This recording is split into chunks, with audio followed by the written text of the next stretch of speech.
Hi friends, అన్నం చపాతీలోకి perfect కాంబినేషన్గా ఉండే ముద్దపప్పు రెసిపీ తెలుసుకుందామా?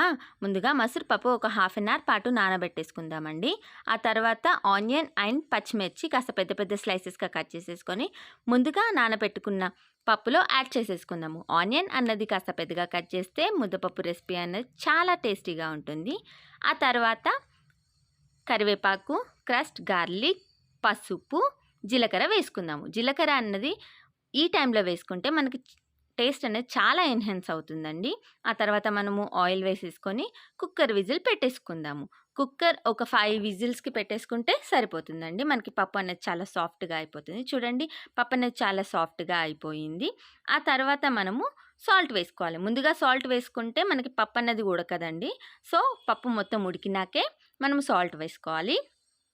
ఇలా ఉడికిన పప్పుని పక్కన పెట్టేసుకొని పోపుకి రెడీ చేసుకోవాలి. ముందుగా పాన్ పెట్టేసుకొని 2 టేబుల్ స్పూన్స్ ఆఫ్ ఆయిల్ వేసేసుకొని ఆవాలు వేసుకోవాలి. ఆవాలు బాగా చిటపటలాడాక మనము జీలకర్ర వేసుకుందాము. ఇలా ఆవాలు బాగా చిటపటలాడాక మనము జీలకర్ర యాడ్ చేసుకుందాము.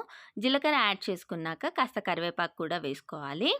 ఆ కరివేపాకు కూడా బాగా చిటపటలాడాక మనం క్రష్డ్ గార్లిక్ వేసేసుకోవాలి. ఇలా మొత్తం అంతా పోపు సెట్ అయిన తర్వాత పసుపు కూడా వేసేసుకొని ఆ తర్వాత మనం ముందుగా నానబెట్టుకున్న పప్పుని పోపులో యాడ్ చేసేసుకొని బాగా మిక్స్ చేసుకోవాలండి.